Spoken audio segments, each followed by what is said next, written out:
Bonjour, je suis Marie-Laurence Bouet. Aujourd'hui, je voulais parler de la co-régulation dans la relation thérapeutique.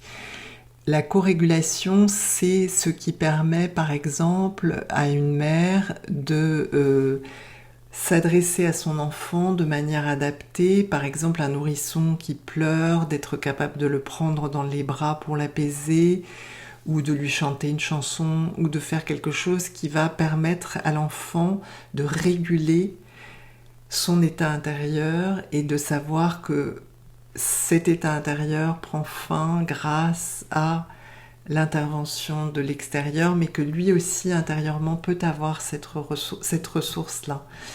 Dans les traumatismes du développement, qui sont des traumatismes répétés pendant l'enfance, euh, bien souvent cette corrégulation a fait défaut complètement et n'a jamais permis à l'enfant de se construire une base de sécurité.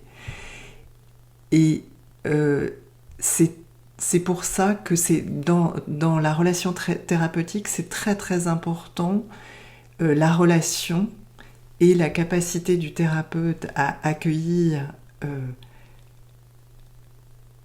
toutes les dimensions de ce que vous avez à déposer dans le cadre de votre travail thérapeutique, avec compassion et bienveillance, de façon à ce que vous puissiez de nouveau vous réguler sur une réponse qui a été adaptée aux difficultés que vous avez pu vivre dans l'enfance.